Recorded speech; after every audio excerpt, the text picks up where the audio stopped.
Daily Thunder is a website where users go to not only read articles written about the Oklahoma City Thunder, but also to participate in lively discussion regarding anything Thunder related.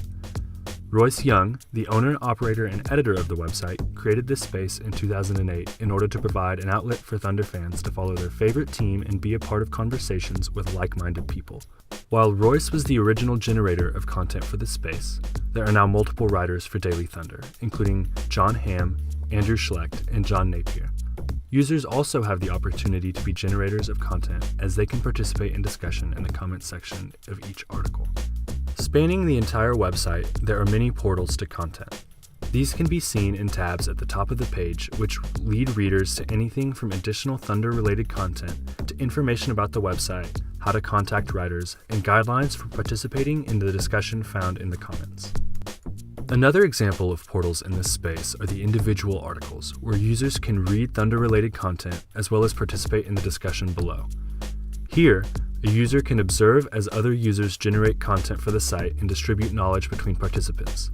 Users can also become generators themselves if they choose to add their own input to the discussion at hand. While the topic of the article is typically the starting point for the discussion, users are given the opportunity to direct the conversation in any way that they choose. It is important that users are able to transform the content in this way, as it creates an opportunity for participants to distribute their intensive and individual knowledge to other participants. In this way, the space encourages the participation of both newbies and masters. Through the articles, newbies have the opportunity to gain knowledge on the subject. Newbies can also learn by asking questions in the comments, which masters can respond to. This also creates an opportunity for all participants to learn from each other. To say this in a different way, it means that masters are also able to learn from newbies.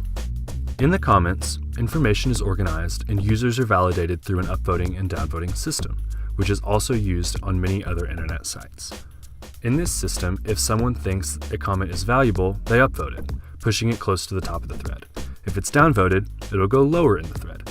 Users can also organize the comments by putting the newest or the oldest at the top. One way that dispersed knowledge plays a role in the Affinity space is through the Daily Bolts articles.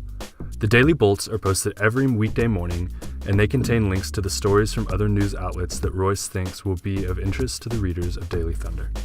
While it is clear that new ideas of literacy are very prevalent in this space, old literacy is still an important factor, as most of the website is text-based. Along with the text, video also plays a large role in the site. There is typically a highlight video posted with each game recap, and there is also a video posted every Saturday morning within the Saturday morning cartoons. While it is interesting to examine dailythunder.com as an affinity space, it is also important to examine what schools can learn from websites such as this. One of the most important characteristics of Daily Thunder is the comments section and the user's ability to dictate the direction of the conversation. While participants can speak their mind in a comment, they can also reply to others' comments, creating a subthread of separate information. I believe that the ability to do this within a classroom would be very beneficial. In my past experience, I have found that discussion-based classes impart more knowledge on students. The ability for students to verbally flesh out their ideas and have them responded to in a free-flowing manner is very helpful in the acquiring of literacy. One key to making this happen is the teacher's intent in the discussion. When the teacher asks a question and their goal is to get to a specific endpoint, then the benefits of the discussion are limited.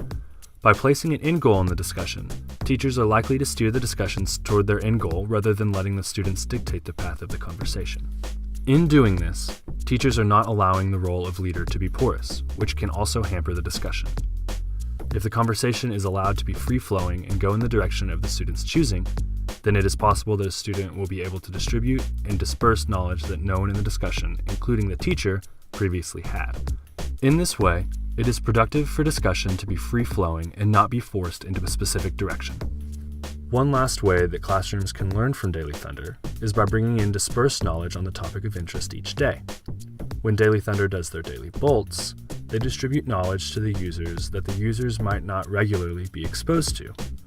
In the same way, educators could benefit from bringing in supplementary sources of information about the subject that they are discussing in class that day. Through this, they might be able to reach a student in a way that is most impactful for said student. It is clear that dailythunder.com is an accurate example of an affinity space. Also, Educators can improve the learning experiences of their students by learning from an affinity space such as Daily Thunder and adopting some of its practices.